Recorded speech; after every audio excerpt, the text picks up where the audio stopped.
بخاری کی روایت یہ ہے کہ حضور تبوک میں تشریف فرما تھے،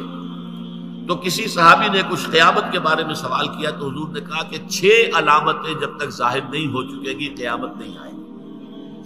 اس میں سے 3 علامتیں تو وہ تھی کہ جو حضور کے انتقال کے فوراً بعد ظاہر ہو گئی،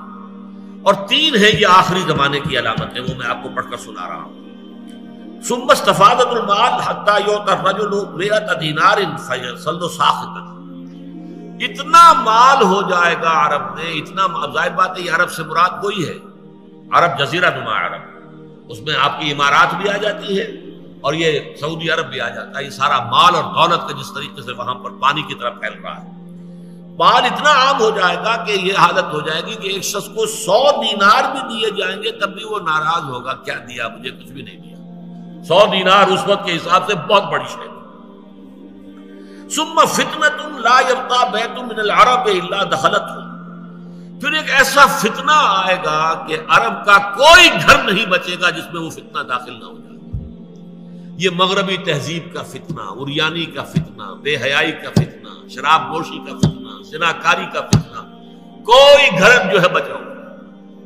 گھر گھر میں جو ہے، میں نے تو خود دیکھی ہے جا کر، گھر گھر میں وہ وہاں پر جو ہے وہ شراب خانے موجود ہیں، گھر گھر کے اندر، باہر ہے جگہ ہے چھپا ہوا، لیکن یہ کہ سارا معاملہ جو ہے جس طرح وہاں پہ فحاشی اور عیاشی جو ہے پھیل گئی ہے، اور ان عرب امارات کے اندر جو کچھ ہو رہا ہے کہ کوئی گھر نہیں رہے گا جس میں کوئی فتنہ داخل نہ ہو جائے۔ ثم ہدنۃ، اس کے بعد ایک صلح ہوگی تمہاری، تکون بینکم و بین بنی الاصفر، جو تمہارے اور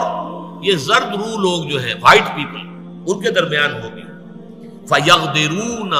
لیکن ایک موقع پر آ کر وہ صلح توڑ دیں گے، بغاوت کریں گے، بے وفائی کریں گے۔ فَيَأْتُونَكُمْ تَحْتَ 80 غَایَةً تَحْتَ كُلِّ غَایَةٍ 12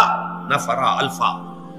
کہ پھر وہ تم پر حملہ آور ہوں گے 80 جھنڈوں کو اس کے ساتھ لے کر،